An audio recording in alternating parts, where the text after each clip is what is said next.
Bapa kami yang ada di surga, kami bersyukur boleh mengenal Engkau sebagai Tuhan yang maha baik, Tuhan yang begitu mengasihi kami. Kami bersyukur Engkau sudah memberikan Yesus Kristus menjadi sumber jalan keselamatan bagi kami yang sudah jatuh ke dalam dosa. Terima kasih Tuhan untuk Tuhan Yesus yang sudah Tuhan berikan. Terima kasih untuk kebenaran di dalam Alkitab yang Tuhan juga sudah nyatakan di dalam kehidupan kami, sehingga kami boleh memiliki tuntunan hidup di dalam firman Tuhan. Kami bersyukur Tuhan boleh memiliki Engkau sebagai Allah yang begitu baik kepada kami, sehingga Engkau mau memperkenalkan diri kepada kami, dan kami pun bisa mengenal Tuhan. Padahal kami begitu berdosa, kami begitu lemah, tapi kami punya Tuhan yang kuat, yang menyertai senantiasa. Dengan demikian kami pun ingin terus membalas cinta kasih Tuhan dengan terus berusaha untuk berbuat baik dan juga menyenangkan hati Tuhan. Dan itu pun kami tahu itu semua karena pertolongan Tuhan. Berkatilah Tuhan pemberitaan firman Tuhan pada pagi hari ini. Kiranya Tuhan boleh menolong kami melihat keindahan firman Tuhan dan juga mengakui kebenaran Alkitab. Di dalam nama Tuhan Yesus Kristus, Tuhan dan Juru Selamat kami yang hidup, kami sudah berdoa dan mengucap syukur. Amin. Pada hari ini kita akan merenungkan suatu tema, yaitu tentang seorang tokoh, yaitu Nuh ya. Nuh memiliki kehidupan yang benar. Kenapa Nuh bisa memiliki kehidupan yang benar? Karena dia percaya Tuhan yang adalah kebenaran. Tuhan itu sumber kebenaran. Dan bukan saja itu, Nuh juga mendengarkan perkataan firman Tuhan dan mempelajari setiap ajaran yang Tuhan berikan padanya, yaitu ajaran yang benar. Maka dia dapat memiliki kehidupan dan perkataan maupun perbuatan yang benar. Mari kita sama-sama baca Alkitab dari Yesaya 32 ayat 17. Mari kita buka Alkitab kita bersama-sama, kita membaca dari Yesaya 32 ayat yang ke-17. Kita buka suara bersama-sama dengan suara yang keras. Yesaya 32 ayat 17 bersama-sama. Di mana ada kebenaran, di situ akan tumbuh damai sejahtera. Dan akibat kebenaran ialah ketenangan dan ketentraman untuk selama-lamanya. Perikop ini menjelaskan bagaimana Tuhan menghukum orang yang berdosa, bagaimana Tuhan dapat memberikan teguran melalui kerugian-kerugian yang dialami manusia yang berdosa. Tuhan bisa memakai kemiskinan, bahkan penderitaan, menjadi hukuman bagi orang-orang yang tidak takut akan Tuhan. Tuhan bisa izinkan kecelakaan, penderitaan, kesakitan tubuh terjadi di dalam kehidupan manusia, tetapi itu semua maksudnya adalah untuk yang baik untuk manusia sendiri. Tuhan mereka-rekakan yang baik bagi kita, bahkan bisa memakai hal buruk sekalipun yang terjadi di dalam kehidupan kita. Karena Allah itu berdaulat dan bijaksana. Kita bisa memahami bahwa segala hal yang Tuhan lakukan, yang kerjakan di dalam kehidupan kita, itu adalah demi kebaikan manusia sendiri. Tuhan tidak pernah punya maksud yang jahat, Tuhan tidak pernah kejam kepada kita, dan Tuhan tidak memiliki motivasi yang jahat. Tuhan selalu mengizinkan hal yang terjadi yang kelihatan buruk itu demi kebaikan kita semua. Ini adalah di dalam bijaksana Tuhan yang seringkali kita sulit untuk mengerti. Kalau Tuhan baik, kenapa saya mengalami kejahatan? Kalau Tuhan itu memang maha kasih, kenapa saya mengalami hal-hal yang bukan kasih? Kita tidak mengerti. Kita tidak bisa melampaui kebijaksanaan Tuhan. Itulah yang membuat kita bersandar kepada Tuhan. Tetapi kita harus bersandar juga kepada kebenaran-kebenaran yang Tuhan berikan. Kalau kita bisa mengakui adanya kebenaran di dalam fakta dunia ini, bahkan kebenaran di dalam Alkitab, Alkitab sendiri mengatakan bahwa di dalam ayat ini, ketika orang itu menerima kebenaran, ketika orang itu menerima Tuhan sebagai sumber kebenaran, di mana ada kebenaran, di situ ada damai sejahtera. Meskipun kita mengalami penderitaan dan kesakitan, tapi kita punya kebenaran dari Tuhan sendiri, maka ada damai sejahtera di dalam kehidupan kita. Di dalam ayat ini dikatakan di mana ada kebenaran, di situ tumbuh damai sejahtera. Dan akibat kebenaran ialah ketenangan dan ketentraman untuk selama-lamanya. Bahasa Inggrisnya di dalam terjemahan ESV lebih terlihat keindahan ya, sastra puisi yang ditulis oleh Yesaya ini. Saya bacakan, and the effect of righteousness will be peace, ya. And the result of righteousness, quietness and trust forever. Efek dari kebenaran adalah kedamaian. Hasil kebenaran adalah ketenangan dan rasa percaya. Trust ini diterjemahkan LAI sebagai ketentraman, bahkan selama-lamanya. Kalau kita sudah menyanyikan lagu pujian yang ketiga, Alkitab itu sungguh benar, kita menerima kebenaran dari Alkitab, Alkitab ini memberikan kita damai sejahtera. Alkitab yang adalah kebenaran ini memberikan damai sejahtera. Jangan pikir kita mendapatkan damai sejahtera itu dari uang, dari kesehatan, dari mujizat. Tidak. Tuhan menyatakan bahwa di dalam kebenaran Alkitab, di dalam kebenaran Allah, di situ ada damai sejahtera yang begitu tenang, begitu tentram. Tuhan janjikan kepada kita semua. Bapak Ibu Saudara sekalian, mau hidup damai sejahtera, mau hidup tenang, mau hidup tenang dan tentram, maka yang perlu kita cari itu adalah kebenaran, ya, kebenaran yang sejati dari Tuhan sendiri. Inilah yang diperjuangkan oleh para reformator Kristen, yaitu Martin Luther. Martin Luther cinta kebenaran melebihi gereja dan agamanya sendiri. John Calvin suka kebenaran. Dia tidak pernah membuat teori yang baru. John Calvin tidak pernah memiliki pikiran yang orisinal, ajaran yang orisinal. Tidak. John Calvin hanya mengumpulkan kebenaran Alkitab, memformulasikannya, mensistematiskannya untuk bisa dipelajari oleh orang Kristen. Supaya apa? Supaya orang Kristen itu damai sejahtera. Supaya orang Kristen mendapatkan ketenangan dan juga ketentraman di dalam Alkitab. Ulrich Zwingli memperjuangkan kebenaran. John Knox menghargai kebenaran. Mereka sangat mencintai kebenaran Tuhan. Bukan untuk berperang, tapi untuk adanya damai sejahtera di dalam Tuhan. Dengan demikian, mereka sendiri meskipun ancaman kematian, meskipun kesulitan yang begitu besar, mereka ada damai sejahtera. Kalau enggak, mereka pasti mundur. Minimal stres, mengurung diri di kamar, tidak memperjuangkan reformasi. Tapi ketika mereka mengalami kebenaran tersebut, mereka ada damai sejahtera di dalam Yesus Kristus. Memang perjuangan menaati firman kebenaran itu tidak mudah. Banyak kesulitan, banyak ketidakmengertian, banyak hambatan dan tantangan. Menaati firman Tuhan yang benar itu sulit. Tetapi ada hal yang dijanjikan oleh Tuhan, yaitu apa? Kedamaian. Ketaatan dan kepada kebenaran membawakan kedamaian, maka kita mau taat. Memang kita bukan menjadi orang yang ingin memuaskan kepenuhan diri kita, ya, keinginan kita dengan mencari damai, bukan.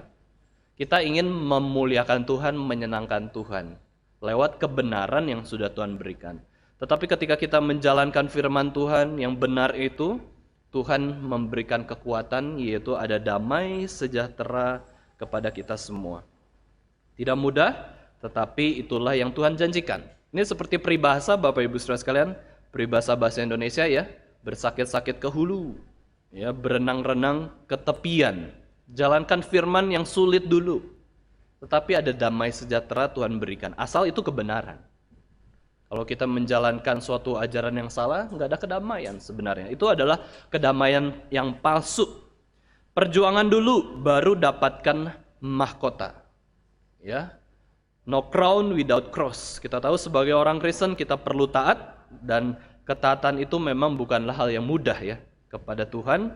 Apalagi di tengah-tengah dunia yang begitu sulit, begitu gelap, begitu kotor dengan dosa, ya, begitu bau dengan dosa, kita sulit untuk menjalankan kebenaran. Tetapi kita tahu kita mau menjalankan firman Tuhan supaya ada damai sejahtera di bumi. Shalom.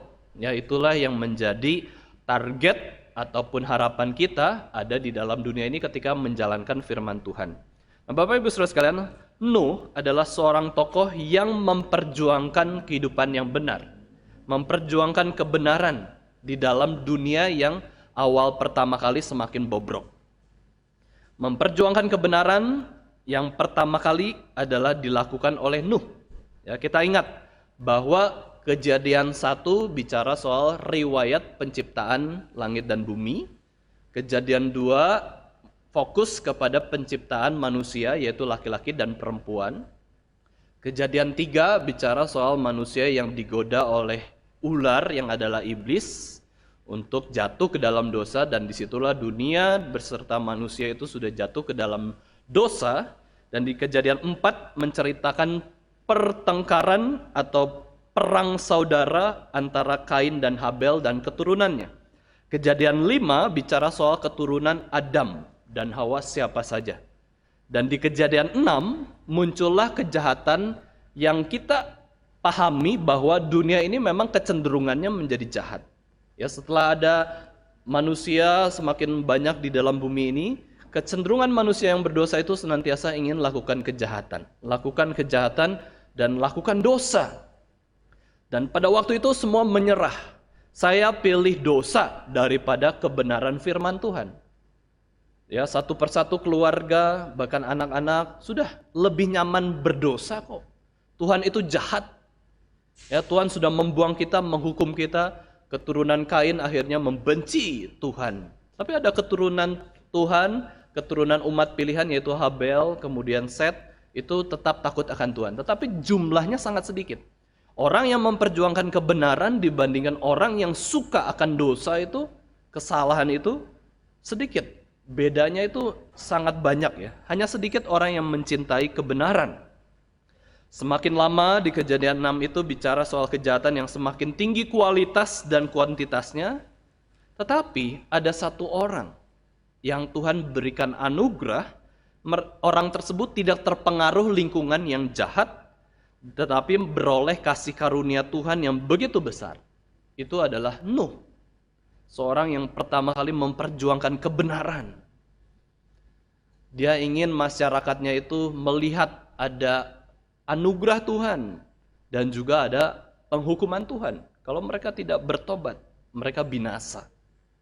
Nuh mau mereformasi satu kota, seorang diri. Dia taat pada Tuhan untuk bangun bahtera yang menjadi sumber keselamatan bagi satu kota tersebut atau orang-orang lebih banyak lagi pada waktu itu masyarakat untuk selamat dari penghukuman Tuhan. Air bah.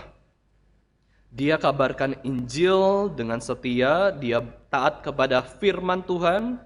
Dan di dalam kisah Nuh membangun bahtera, di situ 4 kali dikatakan bahwa kehidupan Nuh itu memiliki kehidupan yang benar dan taat. Mari kita baca satu persatu ayat dari kebenaran Alkitab ini. Kejadian 6 ayat 22. Di situ dikatakan bahwa Nuh itu adalah orang yang benar, orang yang sesuai dengan kebenaran firman Tuhan. Kejadian 6 ayat 22.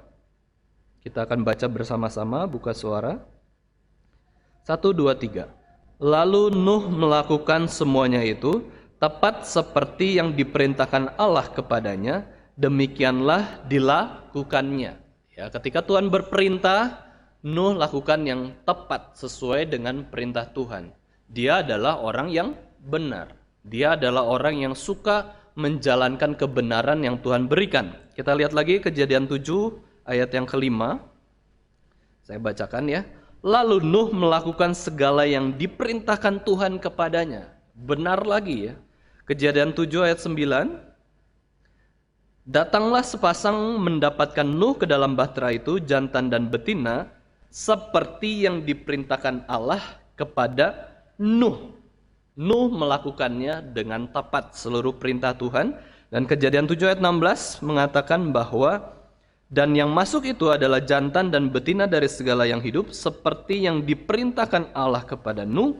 Lalu Tuhan menutup pintu bahtera itu di belakang Nuh. Berkali-kali Alkitab mengatakan Nuh itu sesuai firman Tuhan. Nuh itu sesuai firman Tuhan. Apa yang dilakukan Nuh sesuai dengan perintah Tuhan. Nuh itu orang benar. Dan dikatakan di dalam riwayat Nuh, dijelaskan bahwa Nuh itu adalah seseorang yang tidak bercela. Bukan berarti sama sekali tidak berdosa, tetapi Nuh itu disebut orang yang tidak bercela karena dia senantiasa ingin melakukan apa yang diperintahkan Tuhan kepadanya. Nuh itu ingin terus, Tuhan perintahkan apa, saya taat. Tuhan perintahkan A, B, C, saya menurut. Asal itu benar-benar perintah Tuhan dengan jelas. Maka Nuh mau lakukan dengan tepat. Perbuatan yang benar, hidup yang benar adalah perbuatan yang sesuai dengan perintah Tuhan. Itu berarti kita harus mengenal Tuhan dulu, baru bisa melakukan yang benar. Itu berarti kita harus mengerti keinginan Tuhan dan perintah Tuhan dulu, baru kita bisa melakukan yang benar. Bagaimana orang itu bisa benar kalau dia tidak bisa mengenal sumber kebenaran yaitu Tuhan, dan juga tidak mengerti perintah Tuhan yang tepat di dalam kehidupan mereka itu seperti apa? Nggak bisa benar. Nggak ada orang yang berdosa itu bisa benar di hadapan Tuhan. Apalagi orang berdosa itu dikatakan Alkitab bahwa mereka itu mati di dalam pelanggaran-pelanggaran. Berarti sudah mati ya rohani kita yang berdosa itu, matinya juga di dalam pelanggaran-pelanggaran. Jadi jangan pikir Bapak Ibu Saudara sekalian orang di luar Kristus itu benar hidupnya, salah semua. Mereka tidak kenal Yesus. Mereka itu mati di dalam pelanggaran, berarti melawan perintah Tuhan. Semua orang di luar Kristus itu sedang melawan Tuhan Yesus sendiri. Meskipun hidupnya baik kok kepada sesama. Meskipun hidupnya ramah, baik kepada kita, iya kita terima itu baik kok. Tetapi kepada Kristus, Yesus tidak anggap itu baik. Mereka nggak kenal siapa Yesus. Mereka pun mati di dalam pelanggaran-pelanggaran mereka. Makanya tidak salah kok.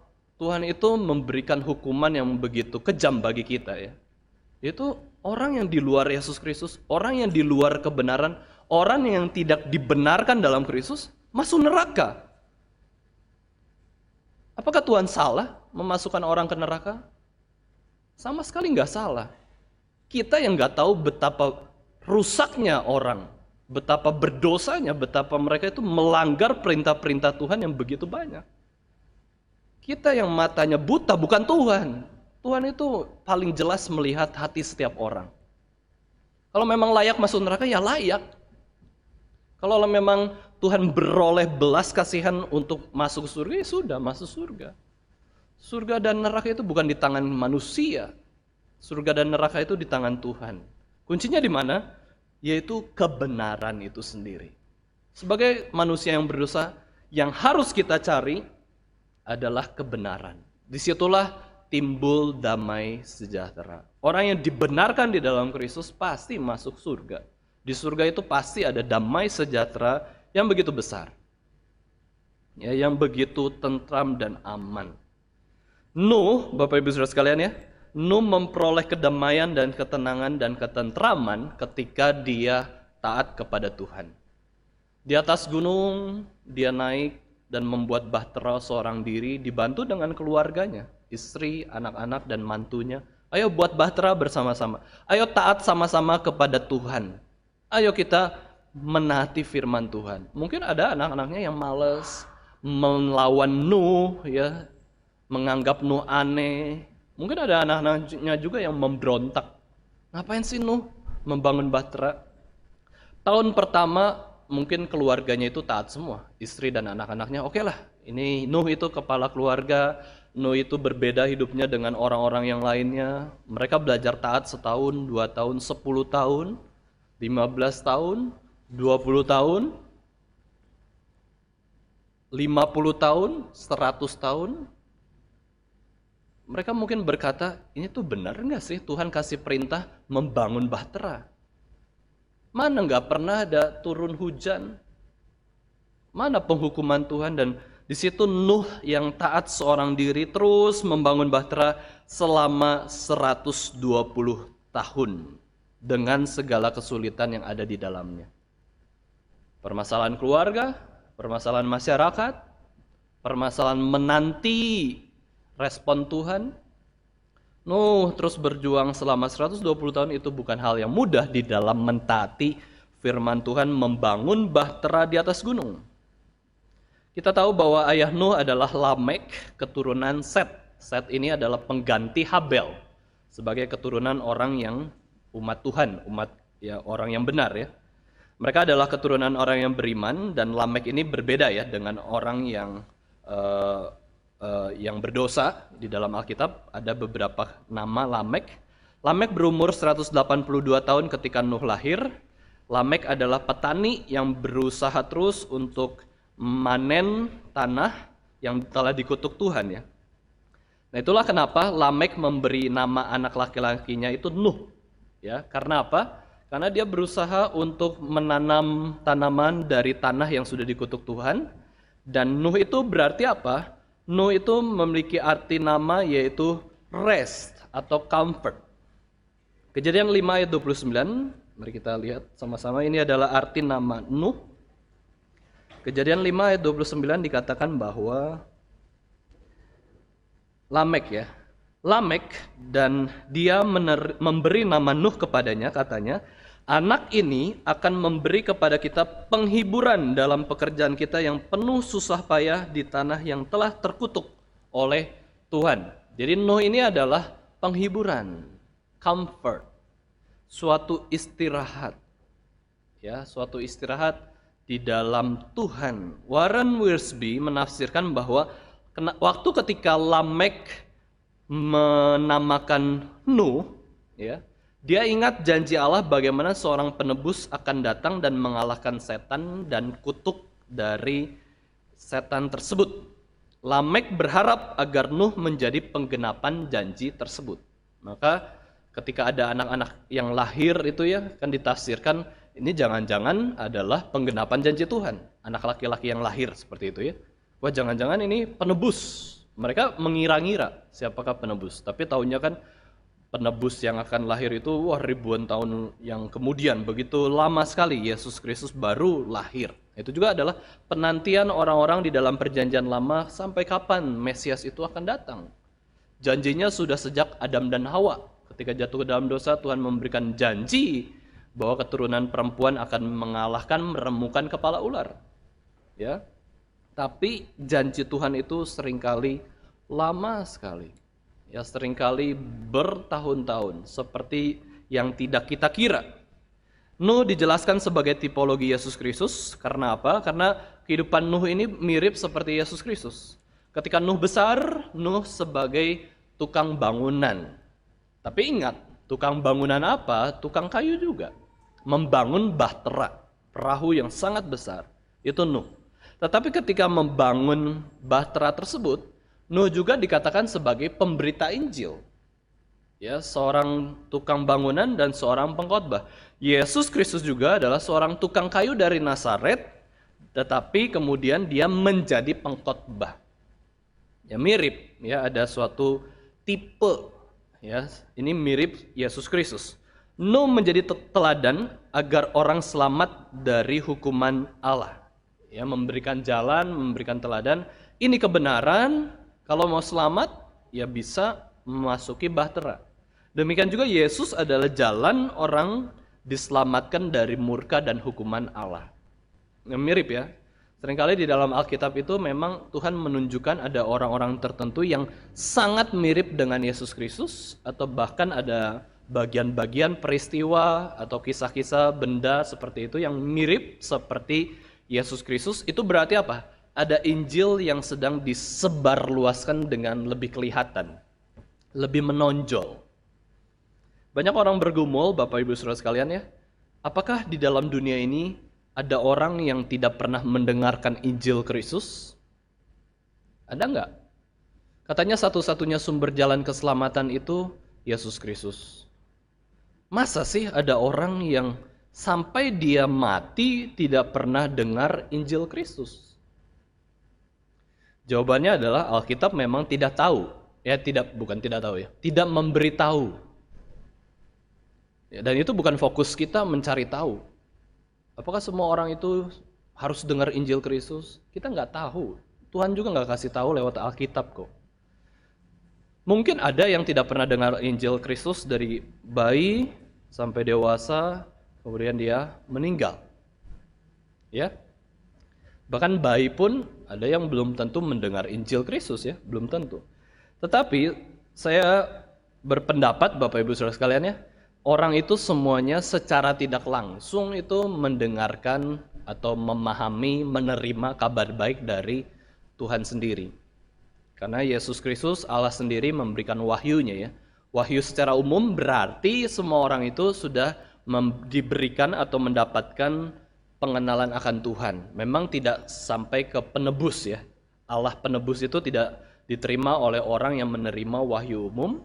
Mereka hanya menerima wahyu sebagai Allah itu ada, Allah itu pencipta. Ya, itu mereka sampai tahap situ. Tetapi secara indirect bisa saja mereka melihat atau mendengarkan Injil yang muncul dengan begitu jelas, yaitu dengan apa? Dengan tipologi ini. Ya, mereka mungkin nggak sadar anaknya begitu mengasihi Tuhan Yesus. Ya. Mereka nggak pernah diinjili, tapi anaknya Kristen, anggap ya seperti itu. Mereka nggak pernah dengar Injil langsung, tapi melihat kehidupan anaknya. Ya, ada tipologi. Oh, anaknya hidup mirip seperti Kristus, tapi dianya sendiri yang cuek. Dianya sendiri yang menolak. Apa sih tipologi-tipologi Yesus Kristus ya? Gak penting hidup baik, hidup bercela, hidup benar, gak penting. Yang penting hidup saya. Maka ya sudah. Yang pasti kita tahu bahwa Tuhan itu tidak pernah tidak adil. Ya, Tuhan itu nggak pernah nggak adil. Tuhan itu maha adil. Kalau memang ada orang sekalipun yang tidak pernah dengar Injil Kristus sampai dia mati dengan begitu jelas, Tuhan Yesus juru selamat satu-satunya, Tuhan Yesus adalah Tuhan yang menjadi jalan keselamatan, Tuhan tetap adil. Ya, Tuhan tetap adil dan Tuhan itu tetap maha kasih di dalam kehidupan kita. Apakah kita harus mengerti semua hal, Bapak Ibu Saudara sekalian? Ya tidak, ini menunjukkan kita itu lemah. Ya memang kita nggak tahu kok. Apa hak kita mengatur keselamatan semua orang? Apa hak kita hakimi Tuhan? Harusnya Tuhan selamatkan ini, binasakan dia. Kita nggak ada hak sama sekali. Kita harus sadar, kita ini manusia ciptaan yang begitu lemah. Di sini nenek moyang Nuh yang begitu terkenal juga muncul ya, yaitu Henokh. Henokh itu nenek moyang Nuh ya, atau kakek atau nenek moyangnya lah, atasannya Nuh ya. Henokh itu bergaul dengan Allah. Nah di sini muncul kan ya, Henokh itu berbeda dengan orang yang lain. Hidupnya dikatakan berjalan bersama dengan Allah. Oke lah, Henokh mungkin gak ceritakan tentang ada suatu keturunan anak yang akan menjadi penebus. Tapi hidupnya berbeda dengan orang-orang yang lain. Itu menjadi kabar baik juga. Nah Nuh juga mengikuti nenek moyang Nuh ya, yaitu Henokh, yaitu bergaul dengan Allah. Mari kita baca Kejadian 6 ayat 9. Kita baca bersama-sama. Ini adalah perkenalan biografi Nuh ya. Kehidupan Nuh yang seperti nenek moyangnya yaitu Henokh. 2, 3 kita baca bersama-sama. Inilah riwayat Nuh. Nuh adalah seorang yang benar dan tidak bercela di antara orang-orang sezamannya. Dan Nuh itu hidup bergaul dengan Allah. Seperti di dalam kisah sebelumnya, Henokh diceritakan hidupnya bergaul dengan Allah. Nuh hidup benar di hadapan Allah dan juga dia mengasihi sesamanya. Bergaul dengan Allah berarti hidup yang penuh dengan kebenaran baik di dalam perkataan maupun perbuatan. Dia mau melakukan yang benar. Dia mau melakukan yang tepat sesuai yang Tuhan mau. Tidak penting orang itu, orang lain di sekitar kita, mereka tidak mengerti apa yang kita perbuat. Itu adalah prioritas yang selanjutnya. Prioritas pertama adalah kita sendiri di hadapan Tuhan, kita melakukan kebenaran. Gak peduli orang di sekitar kita itu mengerti kita melakukan kebenaran, mengerti kita berkorban, mengerti kita melayani, mengerti kita persembahan yang besar untuk Tuhan, melayani, gak terlalu penting. Yang penting adalah relasi kita dengan Tuhan, apakah kita hidup benar di hadapan Tuhan atau tidak. Kalau orang lain tahu kebenaran yang kita lakukan atau suatu pelayanan yang kita lakukan, ya sudah ya. Itu secara otomatis atau natural, bukan yang kita buat-buat. Ini saya sudah persembahan banyak loh. Ini saya sudah melayani Tuhan dengan setia loh. Kamu harusnya lihat saya. Gak penting lah. Ya mau orang lihat kita buruk kek, mau lihat kita baik kek. Yang penting kita benar dulu di hadapan Tuhan. Itu semua Tuhan bisa ubahkan kok. Ya, pandangan orang, apa susahnya sih mengubah pandangan orang? Tuhan itu pencipta. Ya. Tuhan itu bisa kasih hikmat kepada kita lewat berbagai hal kok. Tidak usah melalui kehidupan kita melulu ya. Tuhan bisa memakai berbagai cara. Hidup benar ini, Bapak Ibu Saudara sekalian, itulah yang dijalani Nuh. Karena apa? Karena Tuhan yang berkasih karunia. Jadi poinnya di sini. Oke, kita harus lakukan kebenaran sebagai orang Kristen, cintai kebenaran, cintai Alkitab. Tetapi untuk bisa melakukan kebenaran dan mencintai Alkitab itu sendiri, harus dari anugerah Tuhan. Harus Tuhan yang memberikan kepada kita, memberikan kita hati yang baru, memberikan kepada kita selera yang baru, dan hati yang mau mencintai kebenaran. Di sini Nuh dijelaskan bahwa Nuh itu seorang yang dibelas kasihani Tuhan. Ya, seorang yang mendapat kasih karunia Tuhan. Maka dia mencintai kebenaran. Orang yang mencintai kebenaran itu adalah orang yang diberikan kasih karunia oleh Tuhan sendiri. Hidup benar ini bukan semata perjuangan kita untuk bisa hidup benar, tetapi yang utama adalah karena Tuhan beranugerah. Ya, Tuhan yang memampukan kita hidup benar. Tuhan yang bisa memberikan kita pengakuan bahwa Alkitab itu sungguh benar.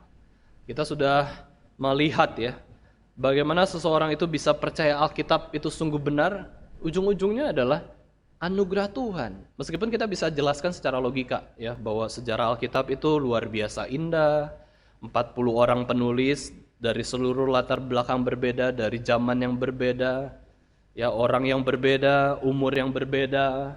Dalam kurun waktu 1500 tahun Alkitab ditulis, tetapi semua tulisan di dalam kitab suci ini tidak bertentangan satu dengan yang lainnya. Lalu bapak-bapak gereja juga bukan mengkanonkan Alkitab, tetapi mengakui Alkitab adalah firman Tuhan. Karena yang mengkanonkan Alkitab itu Tuhan sendiri.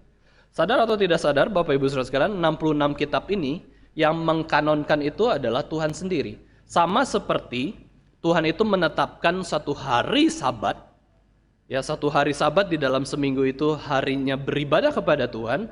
Sama juga Tuhan menetapkan 66 kitab ini adalah firman Tuhan. Kita yang mengakui, bapak-bapak gereja yang mengumpulkan. Terus supaya bisa percaya 66 kitab ini adalah firman Allah, dari siapa? Yang utama adalah kesaksian internal dari Roh Kudus sendiri. Meskipun kita bisa jelaskan secara logika ya, bagaimana seseorang itu ya harus percaya Alkitab dan lain-lain. Itu adalah anugerah Tuhan ya.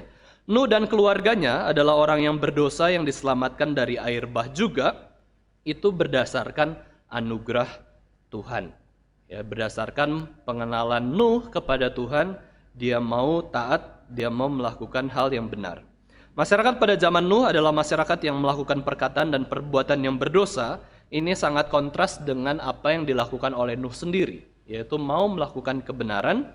Dan melihat latar belakang ini, dan Nuh keluarganya itu juga taat kepada Tuhan, itu adalah bukan hal yang biasa ya. Jadi sangat kontras. Seluruh masyarakat pada waktu itu semua melawan Tuhan. Tetapi ada satu keluarga yang berbeda kelakuannya. Kurang lebih seluruh masyarakat pada zaman itu, Bapak Ibu Saudara sekalian, yang sudah diinjili oleh Nuh. Ya, sudah mendapatkan Injil secara tidak langsung. Yang mau ikut iman Nuh dan keluarganya. Inilah yang dilakukan oleh Nuh. Tetapi orang-orang di zamannya itu tidak peduli dengan Nuh. Nah, ini menunjukkan kontras juga. Memang kok orang-orang yang di dalam kegelapan, yang bebal, yang berdosa itu, ketika orang melakukan kebenaran, mereka tidak sadar apa yang dilakukan oleh orang yang melakukan kebenaran tersebut. Mereka buta. Ya, mereka kurang apa sih? Mereka melihat ada orang yang berbeda, mereka melihat ada orang yang benar, ada orang yang baik, ya, memberitakan Injil. Kurang apa lagi sih? Yang kurang adalah Tuhan berbelas kasihan. Ini nggak bisa lagi kita usahakan. Ya, itu sudah menyangkut kedaulatan Tuhan. Kita sudah kabarkan Injil. Anggap ya Bapak Ibu Saudara sekalian, kita sudah ngomong dengan jelas. Kita pakai metode-metode penginjilan. Metode evangelism explosion, metode 4 hukum rohani, kita sudah jelaskan kepada orang tersebut, orang itu juga tanya segala pertanyaannya itu juga sudah kita jawab, mereka sudah puas dengan jawaban kita, mereka lihat juga kehidupan kita yang baik, yang beribadah, yang setia, yang tekun untuk mencari Tuhan. Tapi mereka kalau tidak percaya itu kenapa? Kurang apa? Apakah kurang perbuatan kita? Apakah kurang baik kita? Tidak. Yang mereka kurang adalah kurang belas kasihan Tuhan, kurang anugerah Tuhan. Nah, disinilah kita bisa melihat betapa pentingnya kita itu berdoa, memohon agar orang itu bertobat. Kita sudah lakukan yang terbaik. Ya, kita sudah mau memberitakan Injil, kita mau hidup baik, menjadi teladan. Yang kurang bagi orang tersebut adalah anugerah Tuhan. Nah, kiranya Tuhan memberikan anugerahnya kepada orang-orang demikian. Nah, Bapak Ibu Saudara sekalian, Nuh itu dikenal sebagai siapa? Sebagai pembuat bahtera kayu yang begitu besar, atau kita katakan sebagai tukang bangunan ya. Ingat bahwa ukuran bahtera pada waktu itu adalah sebesar lapangan bola ya. Tingginya itu ya sebesar gedung-gedung tinggi lah. Ya, berapa lantai gitu. Tetapi Nuh juga bukan saja dikenal sebagai tukang pembuat bahtera, melainkan Nuh juga pemberita kebenaran. Mari kita lihat 2 Petrus 2 ayat 5. Di dalam terang perjanjian baru, Nuh itu dikatakan oleh Petrus sebagai pemberita kebenaran. Kalau di dalam terang perjanjian lama kan kita lihat bahwa Nuh itu sebagai pelaku kebenaran ya. Pelaku hidupnya baik, benar. Tetapi di dalam kelakuan Nuh sendiri itu adalah suatu pemberitaan ya. Mari kita baca sama-sama 2 Petrus 2 ayat 5, 1, 2, 3. Dan jikalau Allah tidak menyayangkan dunia purba, tetapi hanya menyelamatkan Nuh pemberita kebenaran itu dengan 7 orang lain ketika ia mendatangkan air bah atas dunia orang-orang yang fasik. Nah, kita fokus kepada Nuh yang diperkenalkan oleh Petrus sebagai pemberita kebenaran.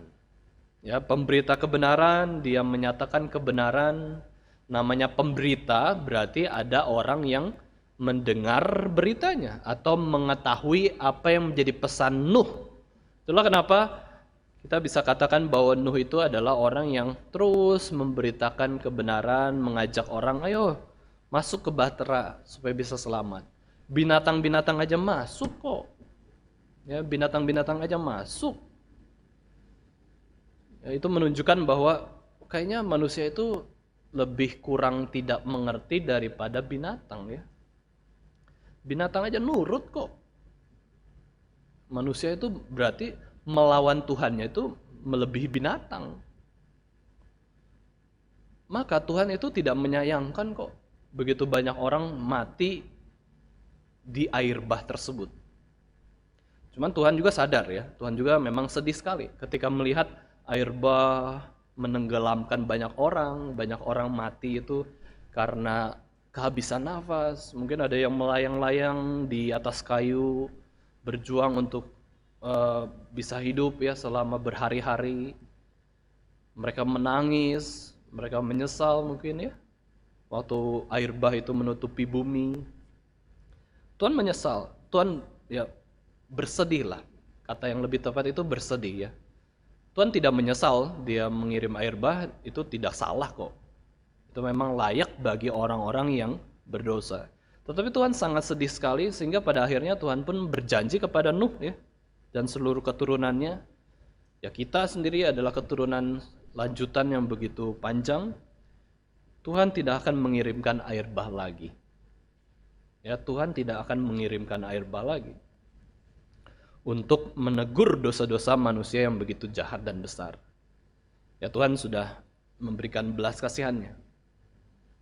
Ya, tetapi di zaman ini ya Tuhan juga menegur kita semua ya lewat COVID yang ada.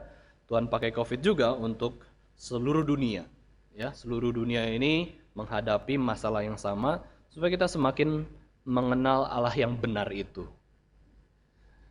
Sadar atau tidak sadar Bapak Ibu Saudara sekalian, waktu kita mengalami pandemi COVID, kita itu belajar soal kebenaran kok. Ya, Ayo, yang benar bagaimana? Pakai hand sanitizer, gitu ya. Yang benar bagaimana kalau di ruangan? Pakai masker. Itu semua pakai kebenaran. Semua teori-teori yang dibuat oleh dokter, ya tenaga kesehatan, itu semua bicara kebenaran kok. Menghadapi COVID ini dengan yang benar-benar. Semua benar kok. Nggak ada yang salah. Semua tuh mencari kebenaran supaya apa? Dapat damai sejahtera dari COVID tersebut ya. Dari pandemi itu kita bisa menghadapi dengan damai tenang ya pakai masker kayak gitu ya. Harus jaga kesehatan dan lain-lain. Itu ngajarin apa sih? Ngajarin yang benar.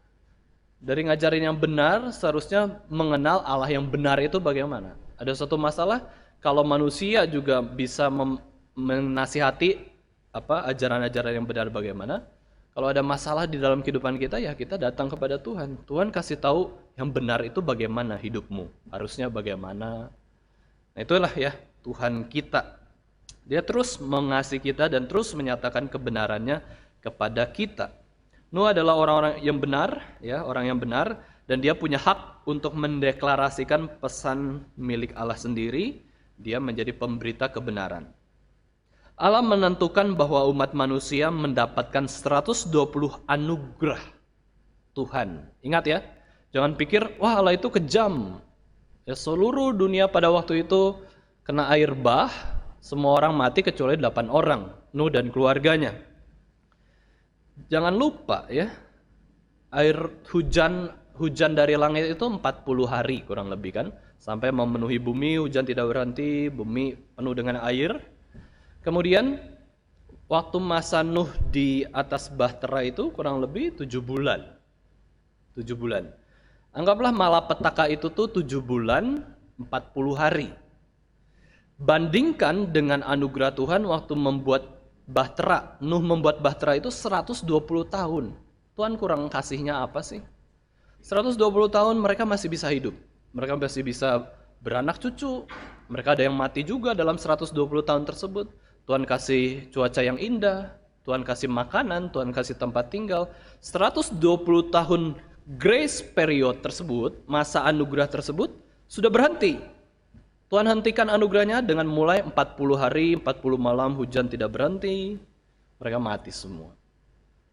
Ya, itu adalah anugerah juga kita lihat. Kalau mau bandingkan, anugerah Tuhan begitu limpah kok ya. Perbandingannya apa dulu? Kalau kita bandingkan dengan zaman sekarang ya, kita lebih enak, nyaman ya. Kita masih tidak ada air bah lagi. Tapi zaman dulu, wah ada air bah kok Tuhan rasanya jahat sekali ya. Itu perbandingannya apa dulu? Perbandingan manusia yang manusia buat atau perbandingan dari Tuhan sendiri yang sudah menyatakan anugerahnya begitu besar. Tujuan utama dari bahtera yang dibuat Nuh adalah pelestarian umat manusia dan seluruh makhluk yang memiliki nafas hidup. Jadi Tuhan pun beranugerah ya. Sebenarnya kalau Tuhan mau ya, Tuhan mau selesaikan dunia pada waktu itu bisa juga ya. Jadi kehidupan dunia ini kejadian 1 sampai kejadian 6 saja. Seluruh dunia sudah tidak ada manusia, beres. Sebenarnya bisa saja Tuhan melakukan itu. Kan jelas kan? Ada kasih Tuhan yang begitu besar, ada keadilan Tuhan yang begitu besar. Yang adil dan kasih itu sudah dijalankan oleh Tuhan sendiri. Tuhan bisa saja menyelesaikan dunia itu dengan beres kok. Injil sudah dinyatakan, kurang apa lagi sih? Tapi Tuhan masih mau melanjutkan loh ya. Ya, Tuhan masih mau melanjutkan bumi ini, mau memberkati kita yang hidup sampai hari ini ya. Itu karena pelestarian yang Tuhan berikan kepada kita supaya kita bisa hidup dengan baik. Itulah yang Tuhan nyatakan ya di dalam anugerahnya. Kebenaran yang Tuhan nyatakan, seluruh perintah Tuhan adalah untuk kedamaian kita sendiri. Inilah perbedaannya. Ya, Tuhan masih menginginkan kita hidup taat, hidup damai sejahtera di dalam Tuhan sendiri. Ya, kalau masih ada hidup sampai saat ini. Beda dengan orang-orang yang tidak taat, Bapak Ibu Saudara sekalian, kita bisa kontraskan ya. Orang-orang yang tidak taat kebenaran itu banyak mengalami hal yang kontras dengan apa yang ditimbulkan oleh kebenaran. Kebenaran menghasilkan damai sejahtera, ketenangan, ketentraman. Berarti orang yang berdosa ya, atau keberdosaan itu menghasilkan apa? Ketidakdamaian, alias ketakutan. Ketidaktenangan, alias hati yang gelisah, kacau balau ya. dan ketidaktentraman. Ya, hati yang kacau, takut, bingung. Itulah yang dialami oleh orang-orang yang berdosa. Itu yang kita tidak inginkan terjadi dalam hidup kita ya. Suatu hal yang takut menghadapi masa depan. Ya, takut menghadapi pekerjaan, takut menghadapi pernikahan, takut menghadapi hari depan. Itu kan gak enak sekali ya, mengalami ketakutan tersebut. Tetapi ingat lagi ya, kita percaya firman Tuhan dan janji Tuhan, asal kita melakukan kebenaran. Yang kita lakukan itu benar kok, gak salah di mata Tuhan. Di situ Tuhan kasih damai sejahtera kok. Ada damai sejahtera yang Tuhan berikan pada kita. Inilah janji Tuhan. Itulah yang dilakukan oleh Nuh ya, selama 120 tahun dia begitu bergaul dengan Allah, membangun bahtera, membangun kebenaran Tuhan bagi semua orang. Nuh tekun, sabar, setia menunggu waktu Tuhan, dan kemampuan untuk menunggu Tuhan merupakan tanda kerohanian dan iman yang dewasa. Ya, sekali lagi, kebenaran yang kita kerjakan, yang kita cari dalam dunia ini, ternyata bukan saja memberikan kita damai sejahtera, tetapi juga memberikan pembentukan supaya kita semakin dewasa di dalam Tuhan. Nuh 120 tahun yang lalu itu imannya pasti berbeda dengan 120 tahun kemudian setelah bahtera itu jadi. Ya, pada waktu membangun bahtera iman dia masih kecil, tapi dia mau taat kepada Tuhan. Pada waktu mungkin pertengahan waktu ya 60 tahun itu membangun bahtera, wah dia sudah lebih dewasa lagi, lebih taat lagi kepada Tuhan, lebih setia lagi. Nah ini adalah teladan yang Tuhan berikan ketika kita melakukan kebenaran. Mari kita lihat Yesaya 28 ayat 16. Yesaya 28 ayat 16.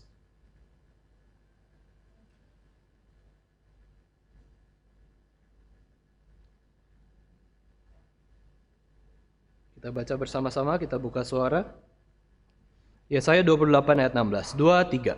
Sebab itu beginilah firman Tuhan Allah, sesungguhnya aku meletakkan sebagai dasar di Sion sebuah batu, batu yang teruji, sebuah batu penjuru yang mahal, suatu dasar yang teguh. Siapa yang percaya tidak akan gelisah. Di sini Nuh ya. Nuh itu percaya kepada kebenaran Tuhan, percaya pada Tuhan sendiri, dan dia mengalami ketidakgelisahan. Ya, Nuh percaya kepada batu karang yang kokoh, batu karang yang teguh. Di sana dia tidak gelisah. Ya oke lah, sebagai manusia bisa gelisah ya waktu menaati firman Tuhan, tetapi buktinya dia bisa setia sampai akhir hidupnya. Kemudian di dalam bahtera sendiri, Nuh setia merawat binatang-binatang, ya mencukupkan makanan dan minuman bagi binatang tersebut ya selama 7 bulan kurang lebih ya. Itu juga suatu perjuangan yang berat. Nuh dan keluarganya ya, istri, ketiga anaknya dan ketiga mantunya, Nuh berusaha merawat keluarganya dan juga binatang-binatang yang Tuhan percayakan kepadanya. Nuh mengasihi apa yang dikasihi Allah. Nuh mengasihi keluarganya, Nuh mengasihi ciptaan Allah, yaitu binatang-binatang yang ada di bahtera tersebut.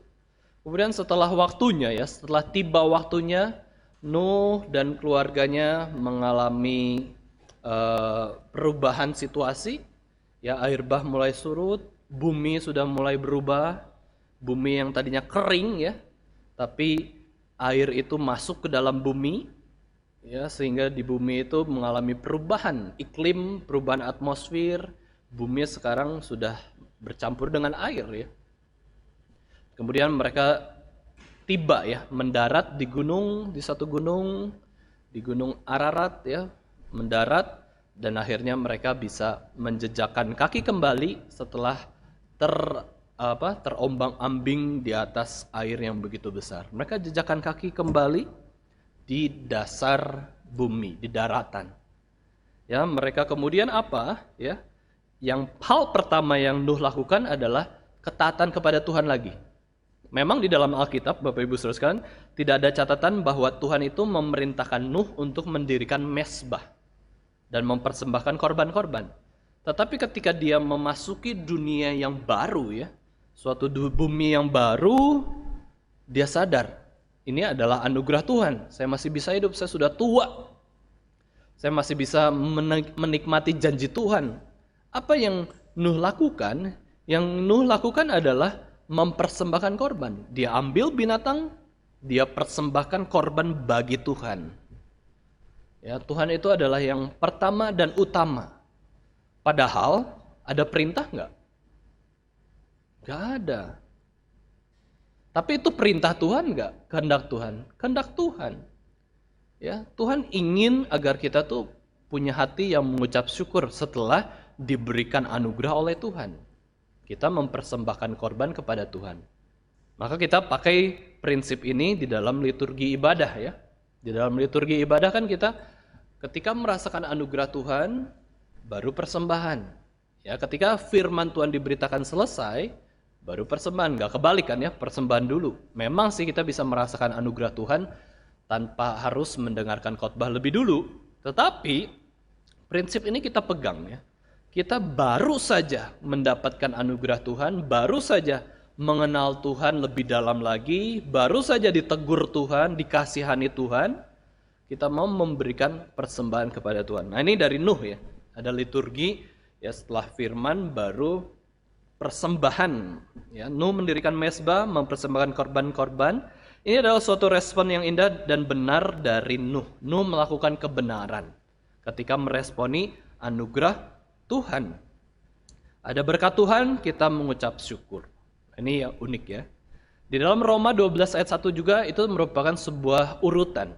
Kalau kita lihat kitab Roma, surat Roma kan pasal 1 sampai yang ke-11 itu bicara soal pemberitaan firman Tuhan. Apa yang sudah Tuhan kerjakan bagi diri kita sebagai manusia, apa yang sudah Tuhan ajarkan, segala doktrin-doktrin, segala berkat Tuhan, kebenaran itu sudah disodorkan kepada orang, kepada kita semua. Kemudian Roma 12 ayat 1 Roma 12 sampai Roma 16 itu bicara bagaimana kita mempersembahkan tubuh kita. Nah, mari kita lihat Roma 12 ayat 1. Kita baca bersama-sama Roma 12 ayat 1. Ini suatu respons ya, akibat ajaran dan kebenaran yang Tuhan berikan pada kita semua. Mari kita baca bersama-sama 2, 3. Karena itu saudara-saudara, demi kemurahan Allah, aku menasihatkan kamu supaya kamu mempersembahkan tubuhmu sebagai persembahan yang hidup, yang kudus dan yang berkenan kepada Allah. Itu adalah ibadahmu yang sejati. Nah ini ya, respons dari kebenaran yang kita terima dari Tuhan, anugerah Tuhan itu adalah dengan mempersembahkan, hidup yang mempersembahkan diri kepada Tuhan. Dan ini adalah proses yang terus menerus ya. Kita persembahan itu bukan cuma sekali, ya, tetapi terus menerus. Kita memiliki hati yang mempersembahkan diri kepada Tuhan. Nuh melakukan seluruh perintah Allah. Ya, setelah menikmati anugerah Tuhan, masuk ke dunia yang baru, mereka kemudian mulai pemukiman, mulai suatu zaman yang baru, membangun kota, membangun desa terlebih dahulu, dan mereka juga bercocok tanam. Ya. Hal buruk yang dicatat di dalam Alkitab tentang Nuh adalah ketika Nuh menikmati anugerah Tuhan secara berlebihan. Nuh minum anggur ya, di kebun anggur sampai berlebihan. Yes. Meminum anggur, memakan buah anggur, itu adalah hal yang baik, asal cukup. Itu adalah hal yang menikmati Tuhan sendiri. Tuhan menciptakan anggur, kita makan anggur, ya itu nggak masalah. Tetapi Nuh itu sudah terlena, ya sudah tua, ya sudah lemah, sudah mau menikmati anggur tersebut sampai mabuk. Dan entah kenapa ketika mabuk, mungkin anggur itu membuat badannya panas, dia buka seluruh bajunya, sehingga dia tertidur dalam kelemahan, dalam ketelanjangan, dan akhirnya itu yang menjadi dosa bagi anaknya, salah satu anaknya ya. Ini uniknya Alkitab, Bapak Ibu Saudara sekalian, Nuh meskipun diceritakan sebagai orang yang benar, tidak bercacat celah, tetapi ada satu kisah yang membuat kehidupan Nuh itu kurang sempurna. Dan itu ditunjukkan dengan jelas di dalam Alkitab bahwa Nuh itu kurang bisa mengendalikan diri. Padahal seluruh hidup Nuh itu penuh pengendalian diri. Tapi di akhir kehidupannya dia kasih teladan yang buruk bagi anak-anaknya. Ya, dia kurang pengendalian diri sehingga dia mabuk anggur. Ya, minum anggur sampai mabuk dan akhirnya telanjang dan dilihatlah oleh Ham. Ya. Ham salah satu anak Nuh ya, melihat dengan pandangan yang menghina. Ini toh orang tua yang aku hormati, ternyata penuh dengan kelemahan. Ya, Ham tidak menghormati ayahnya, tetapi Sem dan Yafet itu menghormati ya, sehingga Nuh itu ditutupi dengan kain ketika sudah telanjang. Sehingga ketika Nuh tahu, wah ternyata Ham ini menjadi anak yang tidak menghormati orang tuanya, melecehkan, tidak menghormati, maka Ham ini dinubuatkan sebagai orang yang berdosa, sebagai kumpulan orang-orang yang menjadi orang buangan karena sudah berdosa kepada Tuhan maupun kepada orang tuanya. Nuh melakukan segala hal yang Tuhan perintahkan kecuali dalam hal anggur, itu yang dicatat di Alkitab. Jika kita ingin mengakhiri hidup dengan baik, ya kita harus hati-hati khususnya dalam pengendalian diri kehidupan kita. Jangan pikir Bapak Ibu Saudara sekalian, hikmat Tuhan itu mampu membuat kita hidup terus benar dan tidak bercela di dalam Tuhan. Ada kalanya kalau kita tidak menghargai atau menggunakan hikmat Tuhan, kita pun bisa hidup seperti Salomo. Penuh dengan hikmat di awal kehidupannya dan diakhiri dengan menyembah berhala-berhala dari para istrinya. Orang yang berhikmat pun, Bapak Ibu Saudara sekalian, ada kalanya tidak berhikmat. Orang yang berpengendalian diri seperti Nuh sudah ratusan tahun taat membangun bahtera, ada kalanya juga orang yang penuh pengendalian diri, dia jatuh dalam dosa, tidak bisa mengendalikan diri. Ya, jangan pikir kita sudah ahli dalam satu hal, saya tidak melakukan dosa ini dan itu. Kita akan terus ahli dan akhirnya kita lengah, tidak berhati-hati. Kita perlu menyadari kelemahan kita dan bersandar kepada Tuhan yang terus menolong kita. Bapak Ibu Saudara sekalian, Nuh memang orang yang baik. Nuh itu memang orang yang benar, tetapi Nuh sendiri tidak sempurna. Yang sempurna hanyalah Yesus Kristus yang tanpa cacat celah dan dosa. Yesus Kristus yang adalah kebenaran. Yesus Kristus yang adalah sumber kebenaran, dan di dalam seluruh kehidupan Yesus Kristus semuanya itu adalah hal yang benar. Tidak ada yang salah, tidak ada yang berdosa. Yesus sendiri juga adalah sumber keselamatan kita. Ya, mau selamat dari murka Allah ada di dalam diri Yesus Kristus. Tetapi Nuh itu tidak ya. Nuh itu bukan jalan kepada kebenaran dan hidup ya. Kepada Allah Bapa di surga, tidak. Yesuslah yang menjadi jalan kebenaran dan hidup.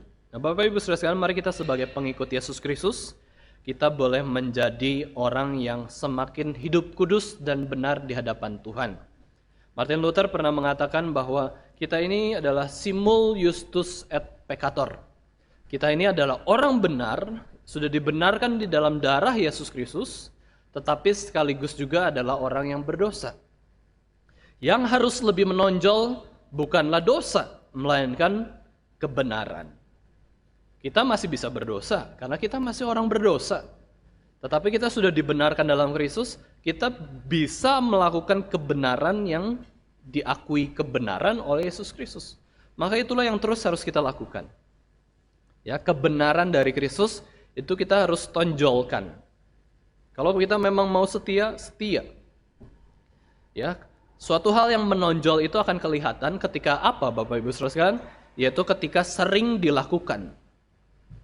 Ya, misalkan ambil contoh ya. Nuh itu adalah seseorang yang penuh dengan pengendalian diri. Karena dia tekun mengendalikan dirinya. Tapi orang yang penuh pengendalian diri, ya belum tentu tidak bisa mengendalikan diri.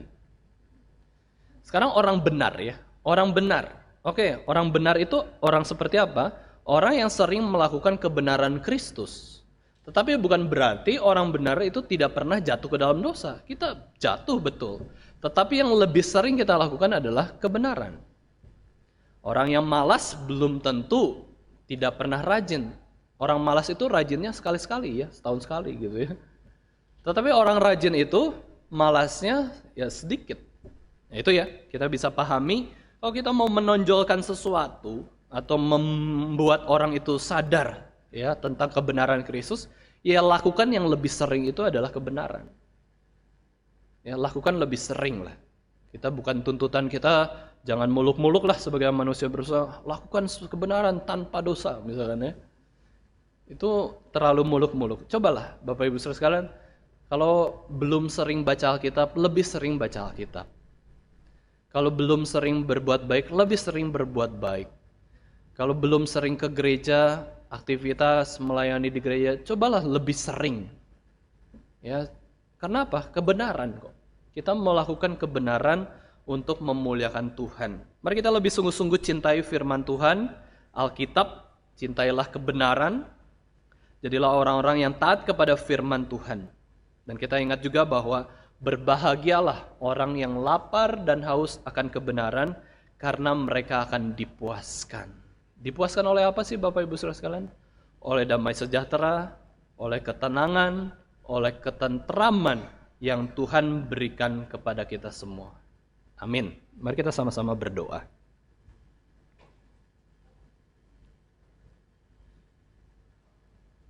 Tuhan Bapa kami yang di surga, kami bersyukur Tuhan, kami boleh mengenal Engkau sebagai sumber kebenaran yang sejati, yang Tuhan nyatakan sendiri.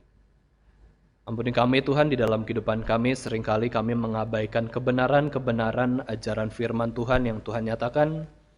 Kami tidak peduli dengan kebenaran tentang pribadi Tuhan maupun karya Tuhan di dalam kehidupan kami. Pada pagi hari ini Tuhan, kami sudah mendengarkan firman-Mu, kiranya kami boleh semakin mencintai apa yang kebenaran dari Tuhan sendiri. Kami mau Tuhan membuang segala kebenaran yang kami anggap benar, padahal bukan kebenaran dari Alkitab. Kami mau memperbaharui hidup kami, memperbaiki diri kami yang penuh dengan dosa dengan anugerah Tuhan.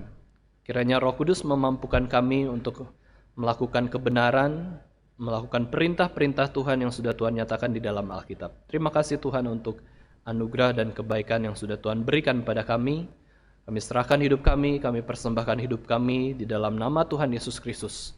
Kami sudah berdoa dan mengucap syukur. Amin.